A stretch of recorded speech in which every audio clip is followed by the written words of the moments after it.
बिस्मिल्लाहिर्रहमानिर्रहीम। अस्सलाम वालेकुम स्टूडेंट्स, मैं आपकी टीचर मिस फरहा जमील। उम्मीद करती हूँ कि आप सब खैरियत से होंगे। स्टूडेंट्स, जैसा कि आप जानते हैं कि हम सबक मिर्ज़ा गालिब के आदात व ख़साइल पढ़ रहे हैं। ये सबक मौलाना अल्ताफ़ हुसैन हाली ने लिखा है। इनकी तसनीफ़ यादगार गालिब से लिया गया है ये सबक, जो कि सवाना है गालिब की, जो मौलाना अल्ताफ़ हुसैन हाली ने लिखी है।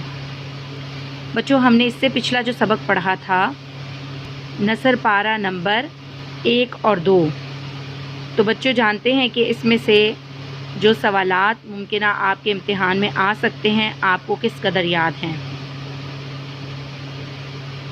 हाली के असलूब बयां की खुसूसियात बताएं। हाली की मशहूर तसानीफ़ के नाम बताइए। दोस्तों को देखकर गालिब की हालत क्या होती थी। मिर्ज़ा गालिब के मिजाज में कौन सी खूबी बदरजा गायत मौजूद थी। बच्चों, उम्मीद करती हूँ कि आपको इन सवालात के जवाबात याद होंगे। मिर्ज़ा गालिब के आदात व ख़साइल सबक नंबर 2 है, बाब नंबर 2 है, जबकि आज हम सबक नंबर 3 पढ़ेंगे। आज हम पढ़ाई करेंगे नसर पारा नंबर 3 और 4 की, जो कि सफ़ा नंबर 8 और 9 पर मौजूद हैं। तो बच्चों, ये है सफ़ा नंबर 8, इस पर मौजूद नसर पारा नंबर 3 और 4 हम पढ़ेंगे। अगरचा मिर्ज़ा की आमदनी कलील थी मगर हौसला फराख था। साइल इनके दरवाजे से खाली हाथ बहुत कम जाता था। इनके मकान के आगे अंधे, लंगड़े, लूले और अपाहिज मर्द औरत पड़े रहते थे। गदर के बाद इनकी आमदनी कुछ ऊपर 150 रुपये माहवार हो गई थी और खाने पीने का खर्च भी कुछ लंबा चौड़ा न था, मगर वो गरीबों और मोहताजों की मदद अपनी बिसात से ज़्यादा करते थे, इसलिए अक्सर तंग रहते थे। मिर्ज़ा अपने दोस्तों के साथ जो गर्दिश रोज़गार से बिगड़ गए थे नहायत शरीफाना तौर से सलूक करते थे। दिल्ली के अमायद में से एक साहिब जो मिर्ज़ा के दिली दोस्त थे और 1857 के बाद इनकी हालत सकीम हो गई थी, एक रोज़ छींट का फरगुल पहने हुए मिर्ज़ा से मिलने आए। मिर्ज़ा ने कभी इनको मालीदा या जामावार वगैरह चोगों के सिवा ऐसा हकीर कपड़ा पहने नहीं देखा था। छींट का फरगुल इनके बदन पर देखकर दिल भर आया। इनसे पूछा, ये छींट आपने कहाँ से ली? मुझे इसकी वजह बहुत ही भली मालूम होती है। आप मुझे भी फरगुल के लिए ये छींट मंगवा दें। इन्होंने कहा, ये फरगुल आज ही बनकर आया है, मैंने इसी वक्त इसको पहना है। अगर आपको पसंद है तो यही हाजिर है। मिर्ज़ा ने कहा, जी तो यही चाहता है कि इसी वक्त आपसे छीनकर पहन लूँ, मगर जाड़ा शिद्दत से पड़ रहा है। आप यहाँ से मकान तक क्या पहन कर जाएंगे? फिर इधर उधर देखकर खूंटी पर से अपना मालीदा का नया चोगा उतार कर इन्हें पहनाया और इस खूबसूरती के साथ वो चोगा इनकी नज़र किया। तो बच्चों, ये था नसर पारा नंबर 3 और 4।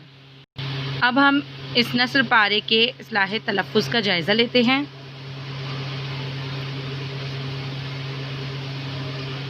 गदर, बिसात, सिवा, नज़र,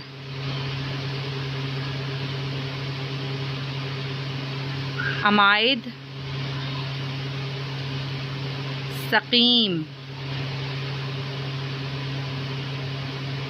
फरगुल। बच्चों, अब बारी है अक़ज़े मानी की, अल्फाज मानी की। अब आपने अपने पास एक पेंसिल लेनी है और अपनी किताब में जहाँ जहाँ ये अल्फाज आपको मिलते हैं उन पर इनके मायने लिखने हैं। बिसात, हैसियत, ताकत। गर्दिश रोज़गार, बदनसीबी, बुरा वक्त। अमायद, उमैद की जमा है, मुअज़्ज़िज़, अमायदीन। मालीदा, एक कीमती कपड़ा। सकीम, खराब, खस्ता, अबतर। लंगड़े, लूले, अपाहिज यानी माजूर लोग, जैसा कि आप तस्वीर में भी देख सकते हैं। गदर, बगावत, हंगामा। बच्चों, यहाँ पर गदर का लफ्ज़ इस्तेमाल किया गया है 1857 की जंग के लिए। 1857 की जो जंग हुई थी उसके लिए यहाँ पर غدر کا لفظ استعمال کیا گیا ہے۔ چوغا، بغیر تکموں کے آگے سے کھلا لمبا لبادہ، جس کے آگے کوئی بٹن نہیں لگے ہوتے، آگے سے کھلا ہوا لبادہ جو ڈریس ہوتا ہے، کوٹ ٹائپ۔ فرغل، روئی دار لبادہ، فرغل کسے کہتے ہیں؟ روئی دار لبادہ، روئی سے بنا ہوا ایک ڈریس۔ دل بھر آنا، افسوس ہونا یا آنکھوں میں آنسو آنا۔ وضع، شکل، حلیہ یا ظاہری حالت یا کوئی قیمت۔ جاڑا، سخت سردی۔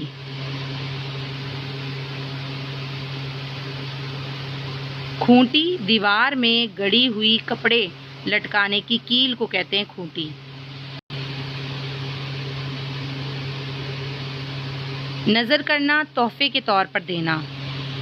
آئیے بچوں اب ہم سمجھنے کی کوشش کرتے ہیں کہ جو نثر پارہ ہم نے پڑھا تھا اس کا کیا مفہوم ہے، اور اس پڑھے گئے نثر پارے کے اہم نکات کی مدد سے ہم اس کا مفہوم جاننے کی کوشش کرتے ہیں۔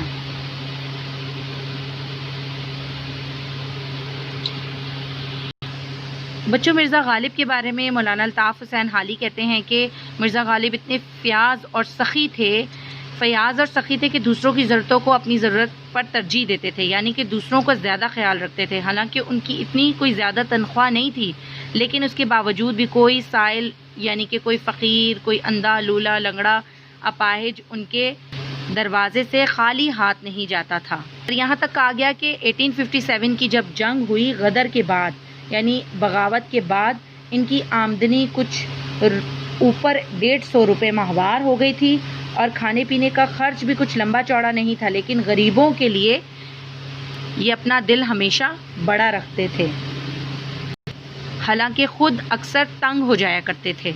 یہاں پر تنگ ہونے سے مراد ان کی ہاتھ تنگ ہو جانا، یعنی کہ آمدنی کے کم ہونے اور اخراجات کے بڑھنے سے مراد لیا گیا یہاں پر۔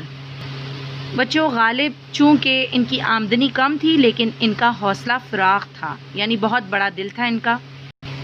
اگلے پیراگراف میں بچوں بتایا گیا کہ دوسروں کی عزت نفس کا ان کو بہت خیال تھا، اور انہوں نے اپنے دوست کی تنگ دستی دیکھ کر پھر بھی انہیں محسوس نہیں ہونے دیا اور ان کی عزت نفس کا بہت خیال رکھا۔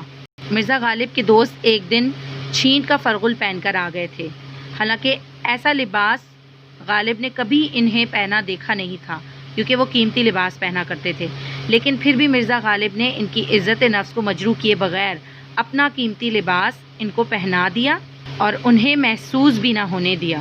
اس کے علاوہ بچوں یہاں پر 1857 کی جو جنگ ہوئی تھی اس کے لیے غدر کا لفظ استعمال کیا گیا ہے، بغاوت کا لفظ استعمال کیا گیا ہے۔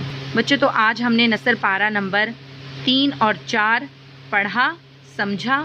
اب کل ہم انشاءاللہ اس کی مشق کریں گے، جو ممکنہ سوالات آپ کے امتحان میں آ سکتے ہیں۔ اپنا بہت خیال رکھیے گا۔ اللہ حافظ۔